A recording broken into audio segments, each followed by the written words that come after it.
এই দেখ আমি কি বলছি, এবছর আমি তোদের 3 জনকে আর গোলুদাকে রাখবি ভাইফোঁটা দেবো, ঠিক আছে? এই যে তো এদের 3 জনকে ভাইফোঁটা দেবো। আমি বলেছি তোরা 4 জন মিলে টাকাটা মিলিয়ে আমার জন্য একটা সোনার সীতাহার আনবি। আমি বলেছি সোনার ব্রেসলেট কেন, আমি বলেছি তোদেরকে আমি স্টাইল বাজার থেকে একটা করে জামা কিনে দেবো, 4 জনকে 4টা। আরে একটা করে শার্ট দেবো রে স্টাইল বাজার থেকে। শোন না 21 টাকা দেবো, নিবি না নিবি না। না আমি 21 টাকা নিই না, আমি 4 জন মিলে সবাই H&M দিয়ে জারা দিয়ে তুই আমার জারা হয়ে যাবে আমাদের। আমাদের একটু প্রথমত আমার দাদাদের তোরা সব নাইকি উচ্চারণ বল, স্পেলিং বল।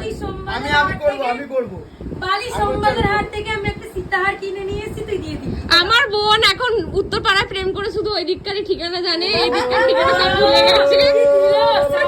এখন শুধু বালি আর উত্তরপাড়া, কলেজের গেটে প্রত্যেক সোমবার এখন শুধু বালি আর উত্তরপাড়ার গল্প আমার বোনের মুখে। ওকে প্রথমত দুধটা তো খাওয়া, ওকে কানে ঢুকিয়ে ঠিক আছে সবাই।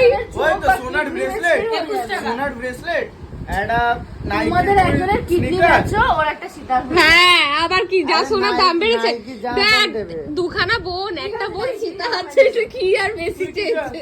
আমার কিছু চাই না, খুব বড় ভালোবাসা দিচ্ছি। তোদের এক একটা করে কিডনি বেচে দিয়ে দে, একটা বাড়ি কিনবো। হ্যাঁ না কপালে একটা লাভ কিনবো, বাড়ি কিনবে?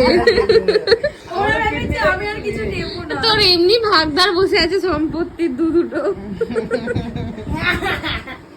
তোকে দেখ তোর পরে জন্মে তো সম্পত্তির ভাগ নিয়ে নিয়েছে। কি রে দুধ খাওয়াও কি দুধের বোতলটাই রেখে দিই?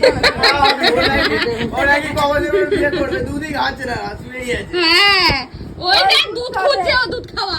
জানো তো দিশা কেন এই টিপটা পড়ে আছে? হ্যাঁ। টিউশন পড়তে গেছিল, মুছে দাও একটু মুছে। ও উপর দিয়ে ওর যেখানে পড়তে যায় ওনার মা থালা বার করতে ওখানে থালা পড়েছে, তালা পড়ে হয়ে গেছে চোট। চোটেও একটু পুছে দাও না বৌদি। চোটেও টিপ পড়েছে ঢাকার জন্য। Heavy idea. হ্যাঁ। না তো আমার দিদি এইখানে টিপ পড়ে। ঠিক কথা, ও গালে এত ব্লাশ লাগায় যে টিপি লাগে গালে। না চুটকি এখানে গ্লাস লাগছে। চুটকি চুটকি